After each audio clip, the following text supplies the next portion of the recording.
أعزائي أهلا بيكم في حلقة جديدة من بودكاستي وبودكاستكم الموضوع كبير. النهاردة كنت عايز أتكلم على فيلم ذا بلاتفورم، فدخلت على يوتيوب كتبت ذا بلاتفورم، اتفرجت عليه أنا من فترة طويلة وكنت في بلاك هول. بصوا، اتفرجت على الفيلم ده في مكان شبه اللوكيشن بتاع الفيلم. أنا بحرق الفيلم في الحلقة دي، سبويلر أليرت، بحرق فيلم ذا بلاتفورم لوهلك، نسيت اسمه. لو ما اتفرجتش عليه وعايز تتفرج عليه روح اتفرج عليه الاول وبعدين تعالى. المهم يعني، فانا اتفرجت على الفيلم من فتره وكنت في بلاك هول وبتاع، فقلت عايز اتكلم على الفيلم، فهسيرش اشوف اي حد اتكلم على الفيلم يفكرني، بس يرجع الذكريات ليا. ويا ريتني ما عملت كده، يا نهار ابيض. بص انا جايب لكم النهارده، يعني انا كنت هتكلم على الفيلم بس اعتقد ان انا هتكلم على الفيديو ده اللي بيتكلم على الفيلم، حلقة مزدوجة بقى وبتاع. بصوا، بتكلم على حاجتين مع بعض. الشانل دي اسمها فيلم جامد، وفي احد الاشخاص عامل ريفيو لفيلم ذا بلاتفورم، فبيبدأ الريفيو ازاي؟ اسمعوا، لا تسمعوا. السلام عليكم ورحمة الله وبركاته. أهلا وسهلا بكم في مراجعة جديدة من فيلم جامد، والفيلم اللي هنراجعه النهاردة هو فيلم ذا بلاتفورم، المأخوذ عن رائعة أحمد عدوية، حبة فوق وحبة تحت. اه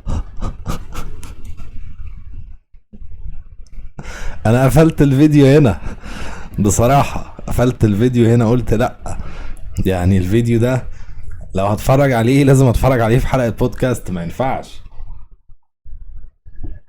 أنا لازم اعرف الراجل ده بيقول ايه على فيلم ده بلاتفورم، لازم اعرف وجهة نظره ورؤيته للفيلم.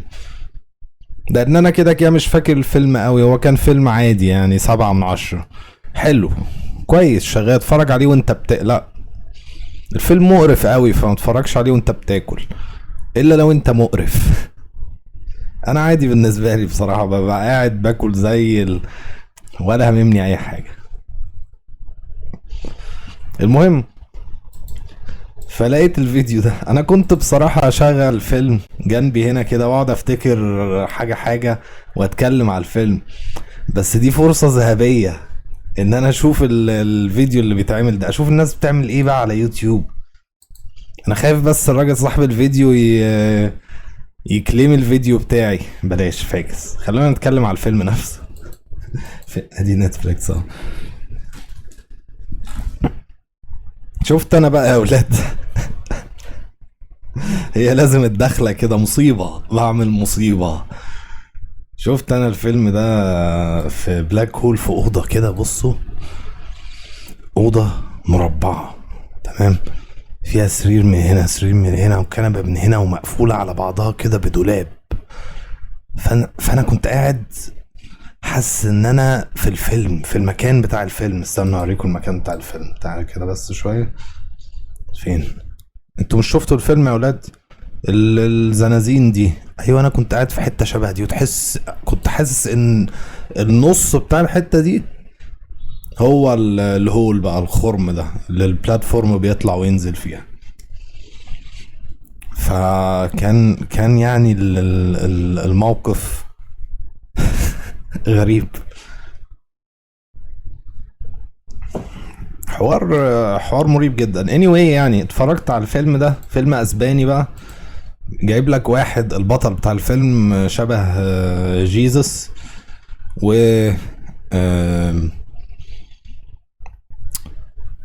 عارفين ايدلستيك كده، واحد بتاع شعارات وبتاع، اللي هو ايه، الحب والخير والحرية واكل العيش الناس الغلابة دي، الناس اللي ما فيش واقعية في كلامهم خالص. ده بلاتفورم ده بيتكلم عن ايه؟ بيتكلم عن بيت حفرة، الحفرة دي 333 دور، تمام، كل دور زنزانة، كل زنزانة فيها 2، فاحنا كده وصلنا الرقم ايه، 666، شيطان يابا. السيمبليزم في الفيلم عالية قوي، بس هل السيمبليزم دي ذكية؟ اتفرجوا على فيلم بارتن فينك، لما تتفرجوا على الفيلم ده هتفهموا يعني ايه سيمبليزم. اللي بيحصل في الفيلم ده شغل هواه، يعني الفيلم لو كان عايز يحط شوية قلة أدب كان طلع ل8/10 9/10، لكن هو 7/10. ستريت فورورد كده، الحاجات في وشك. يعني بيقول لك ايه، تاخد معاك ايتم واحد للزنزانة، فالواد خد معاه كتاب دون كايوتي. يا عم السيمبليزم، يا عم العمق انت يا عميق. هو عشان انت بالاسباني وبتاع وانا مش فاهم قوي هتعيش عليا الدور؟ بعد ما اتفرجت على الفيلم ده رحت فاتح التريلر بتاع فيلم كيوب. فاكرين فيلم كيوب؟ في ثلاثية كيوب كده. عارفين النوعية دي من الافلام؟ انا بحب النوعية دي من الافلام عامة. نوعية افلام ده بلاتفورم وكيوب وسيركل واكزام وسو وكل الحاجات اللي انت محبوس في مكان واحد ومش عارف تطلع. بحب قوي افلام محبوس مخنوق. بصوا، فده بلاتفورم من نوعية هذه الافلام. بيتحدث عن شخص اسمه ايه الراجل؟ جورينج ده اللي هو شبه جيزس. بيتطوع ان هو يروح السجن، يروح الحفرة دي علشان ياخد ماجستير ولا دبلومة ولا حاجة كده. فالموضوع بيطرح السؤال، ايه اللي يعني مين اللي بيروحوا سجن يعيشوا فيه عشان ياخدوا ده؟ حوار غريب جدا. وهل الحوار ده حقيقي بيحصل في العالم الواقعي ولا حاجة كده من خيالات المؤلف بتاع الفيلم؟ الراجل ده بيروح يا اعزائي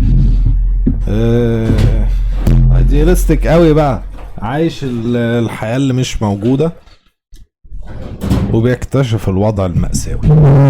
الفيلم بيبدأ بشوية ناس بتطبخ وبتاع. بنعرف فيما بعد ان هما بيطبخوا لل 333 دور من البيت دي، الحفرة دي. تمام. بيطبخوا لهم كلهم وبيحطوا الاكل في الدور رقم 0، والاكل يفضل ينزل ينزل ينزل لحد اخر حاجة خالص. على الدور مثلا 100 بيكون الاكل خلصان. الفيلم بيقول لك من الاخر ايه؟ ان الناس اللي فوق لو بطلت تهبش وخدت حقها، بس لو خدت البورشن بتاعك بس، ما طمعتش، ما كلتش اكتر من المفروض تاكله، كل الناس هتاكل. هي دي الفكرة العظيمة اللي الفيلم بيدور حولها ووراها وقدامها وتحتها وفوقها. فيعني ماشي، هو بيتكلم عن الرأسمالية شوية، بس في نفس الوقت تحسوا ان فيه مشاعر شخصية فيه. فاهمين؟ يعني هو مش بس بيتكلم بوجه عام كبير كده وخلاص رأسمالية جشع، ال 1% of the 1% اللي في الادوار اللي فوق بياكلوا اكل عظيم جدا وفواكه وبتاع وكيكة وحوارات، واللي تحت بصوا، اللي تحت في الدور مثلا 40 هيلاقي مثلا، يعني لو ايه، هيلاقي بطاطساية، تفاحية، مش عارف ايه، حاجة كده. ده كده دور 100 بقى، 150 200. انزل تحت، كل ما تنزل تحت كل ما خلاص الناس بتاكل بعضها. الناس حرفيا بتاكل بعضها. شايفين بقى السيمبل؟ الناس بتاكل بعضها تحت يا جدعان. فالفيلم بيبدأ بان الواد جورينج ده بيصحى في الزنزانة رقم 48، وبنتعرف على الشخص اللي قدامه. اسمه ايه الشخص ده؟ تريماجازي ده الراجل اللي عارف اللي فيها. من الاخر هو عارف اللي فيها. هو صحي مع الواد ده في الدور 48، فعارف ان هو هياكل اكلة كويسة مش وحشة قوي. صحي معاه بعدين في نص الفيلم كده في دور اخير قوي، كان رابط الواد، راجل عجوز كان رابط الواد اللي هو شبه جيزس البطل بتاعنا، كان رابطه وقال له بص يا معلم، يعني انا هستحمل على قد ما اقدر، بس بعد كده هقعد اقطع منك واكل. سوري يعني يا برنس. وهو الايتم الوحيد اللي جابه معاه من بره كان سكينة. برنس برضو مش جايب لي كتاب دون كايوتي وبتاع. انت مجنون يا ابني ولا ايه؟ ناس بتاكل بعضها حرفيا، جايب كتاب يلا مش بدل ما تجيب بلطة سطور هات. انت ممكن تجيب اي حاجة بقى، انت ممكن تجيب بازوكا، انت متخيل؟ ما اعتقدش هيدوك بازوكا، بس يعني الراجل بقى العجوز ده فهمه الليله، قال له بص يا معلم انت لازم تاكل، ما ينفعش تاخد حاجه من الاكل ده وتسيبها، والا الزنزانه يا هتبقى سخنه قوي وهنتشوي، يا هتبقى ساقعه قوي وهنتلج ونموت. لازم ترجع الاكل في البلاتفورم. فالناس بقى، الناس قذره، الناس اللي في الادوار العاليه بتقعد تشخ على الاكل طرطر عليه وحوارات كده مقرفه. في برضو ايه، طبقية في الناس اللي تحت. يعني هو بس مش بيقولك ان الطبقية من اللي فوق، لا ده من اللي تحت كمان بيفشخوا بعض. يعني اللي في الدور 47 اللي فوقيهم هتلاقيه بيشخوا في الاكل بتاعهم. ليه طيب؟ ليه انتوا عايزين ايه؟ الراجل عجوز بقى بيفهموا ايه اللي بيحصل في البتاع ده في اوف الالوان بتاعت الفيلم حلوة فشخ. شايفين الاضاءة؟ بس نضيف اكتر من اللازم. او هو يعني نوعية الافلام دي قشطة عليها النوع ده من الاضاءة. بس حلو فشخ، الشط عظيم والله. الفيلم يعني يوصل ل7.5/10، مش 7 بس، عشان السينماتوجرافي العظيمة دي. خلي بالكم برضو هو وان لوكيشن. احب انا الافلام الوان لوكيشن قوي. المهم الراجل عجوز بيفهمه الحياة ماشية ازاي. بيقول له يا معلم الناس تحت مفشوخة، انت مش فاهم حاجة، هو انت جايب مزاجك هنا بجد؟ قال له اه انا جايب مزاجي يا ابن الهبلة. انت جاي هنا بمزاجك؟ يلا ده انا هاكلك. قال له يا معلم ده انا جاي اخد دبلومة وبالمرة بطل سجاير واقرا الرواية وبتاع. انت فاكر نفسك رايح اجازة؟ يلا مالديف يلا، ده انت هتتفشخ. غبي جدا، مثالي بقى، وفاكر ان السجن من جوه حوار حلو. بيعاملوا المساجين معاملة آدمية وبتاع. آدمية مين يابا؟ بيسيبوهم ياكلوا بعض. الست اللي كانت بتانترفيو الواد ده كان مقاتم بيه ابوك، هو بيختار دلوقتي الكتاب. غبي جدا، تخلف. الست اللي بتانترفيو بقى دخلت السجن برضه، كانت داخله. هو ما جابوهاش ليه؟ كانت داخله تجرب هي كمان، داخله تقول للناس ازاي يظبطوا الاكل بتاعهم وبتاع، اللي هي موجوده في حته هنا. الفيلم مليان قصص حلوه ومليان سحلات. والبت ميهارو دي ولا بهارات، بهارات ده الاخير في بصوا ميهارو دي، او الراجل عجوز. بصوا لما صحي بقى لقى ان هم في دور تحت، ربط الواد، مفيش اكل خالص بينزل وهياكل فيه حته حته حوار، وبياكل وبنشوف الاكل. المهم في ست بتنزل كده كل شهر تقتل جارها في الزنزانة، وتنزل تلفلف باقي الزنازين كلها بتدور على بنتها اسمها ميهارو. ميهارو دي بقى يا اولاد هي اللي بتريبريزنت الجود سايد الغريب. اصل بصوا الموضوع كله نسبي في الخير والشر. فالبت على الرغم من انها بتقتل زميلها في الزنزانة، لكنها بتعمل ده بغرض خير، بغرض انها تلاقي البت بنتها. وطول الفيلم بنفكر في الموضوع ده، وبتيجي بقى اراء ان البت دي اصلا مش موجودة وده حوار والولية دي مجنونة. ولكن بتنقذ البطل بتاعنا اللي هو شبه جيسس، هو ده، بتنقذه من الراجل العجوز وهو بياكله. وطبعا جيسس بيقعد يتخيلها بقى في مشهد 16. هما كل الرجاله كده.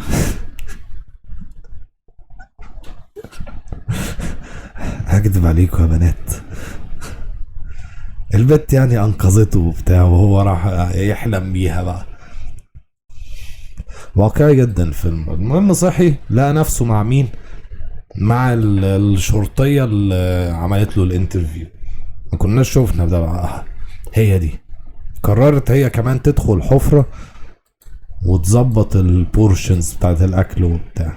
فالراجل قاعد يتفرج عليها، هو خلاص اكتسب خبرة، زميله كان بياكل فيه من شوية فاكتسب خبرة ازاي يعيش في المكان الوسخ ده. الست بقى كل شوية تصحى من النوم تقول اللي تحتها يا جدعان كلوا حتة صغيرة، يا جدعان كلوا، ما فيش حد بيسمع كلامها. فراح قال لهم بصوا يا جدعان، يا تعملوا زي ما الست بتقول يا شخ في الاكل بتاعكم.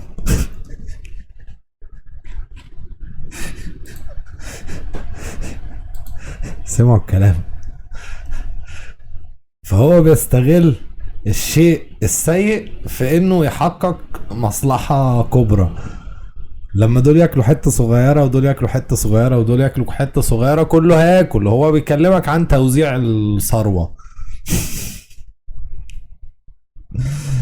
كل واحد ياكل، كله ياخد حتة، كله مش عارف ايه، وبيفورس بقى الموضوع ده. هو بيقعد يجرب الاول مع الولية دي بالكلمة اللي هو يا حبيبي معلش بعد اذنك اشخ في اكلك يلا، يعني بتوصل لكده، بس الموضوع بطوط كل الوقت ده. لكن الناس كلها بتموت بقى وبتحصل مصايب سودا، وفيلم مش فاكر قوي بصراحة، بس بيتفشخوا كلهم. وبيلاقي ايوه هو الشخص ده اللي انا بدور عليه، الراجل الاسود ده. الراجل الاسود ده اسمه ايه؟ اسمه بهارات. بهارات ده بقى المساعد بتاعه. هم صحيوا تقريبا في الدور الرابع حاجه زي كده، وبهارات كان جايب حبل وبيرميه بقى اللي فوقيه على اساس يطلعوه شخوا عليه. هي دي تقريبا الرياضه المفضله بتاعتهم في الحفره دي، كله بيشخ على اللي تحته حرفيا. فقعد مع البطل بتاعنا اسمه ايه البطل؟ جورينج، اسمه جورينج. قعد مع جورينج قال له يا معلم الموضوع ما فيه، واحنا كلنا ممكن ناكل بس نقسم الاكل وبتاع. فقال له طب ما يلا بينا. قال له يلا بينا ايه؟ قال له نركب على البلاتفورم دي ونقسم الاكل احنا بنفسنا، نفورس يعني اللي مش هيسمع الكلام هيتضرب. وعملوا كده فعلا ونزلوا، فضلوا ينزلوا بقى، ينزلوا لحد ما وصلوا لايه؟ ده الراجل العجوز التاني ده اهو، هو الراجل ده قال لهم ايه؟ قال لهم بصوا يا جدعان، انتوا ما يبقاش الهدف بتاعكم بس انكم توزعوا الثروة، انتوا كمان لازم توصلوا رسالة للناس اللي فوق ان احنا بني ادمين، احنا كمان احنا ناس متحضرة وفاهمين في الاصول وبتاع. انتوا ليه بتعاملونا كده يا جدعان؟ ليه سايبيننا كده؟ فقال لك ايه؟ احنا نسيب لهم حتة كيكة. تمام. وبقت الكيكة دي هي الرسالة، الهدف الاسمى اللي بيسعوا كلهم وراءه، انهم يوصلوا الكيكة للناس اللي فوق، اللي في الدور رقم 0، اللي هم الطباخين اللي ظهروا في الاول.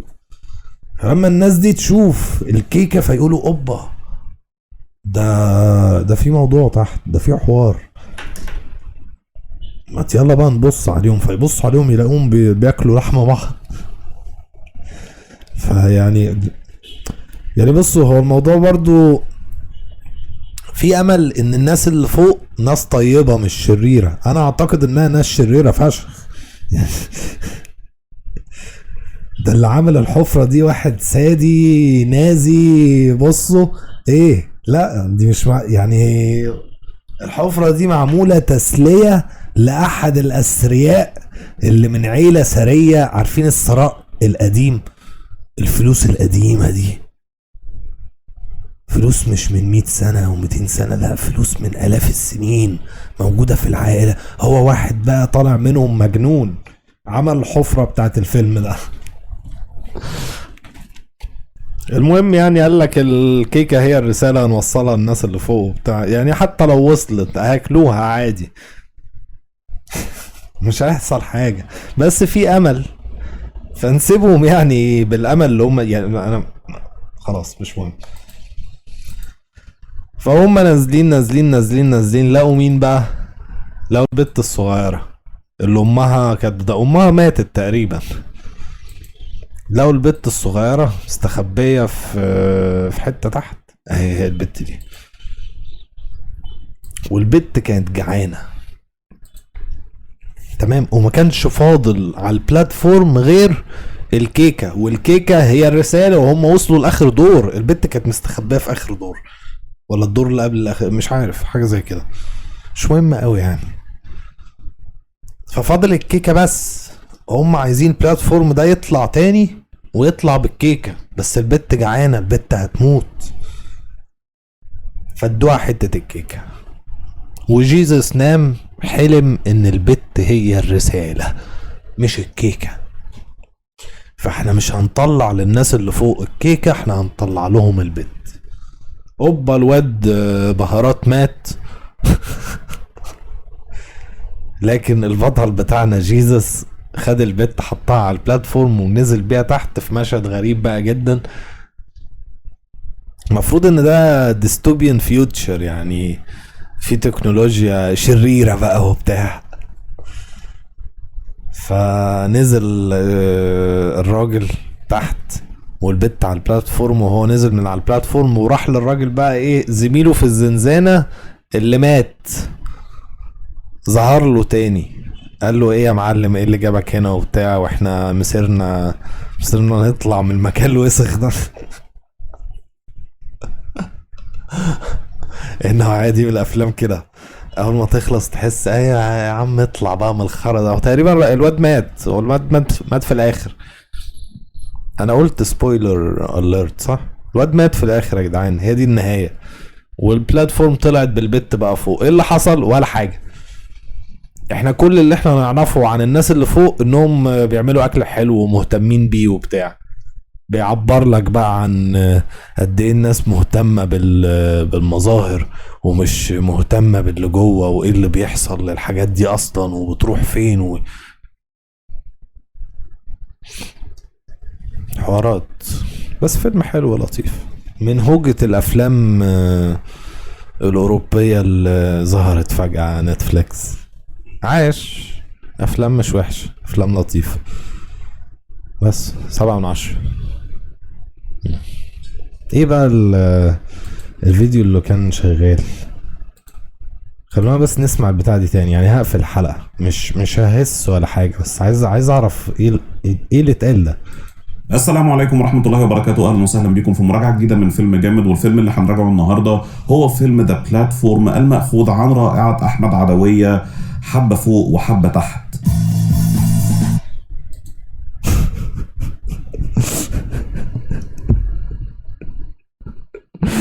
ماشي.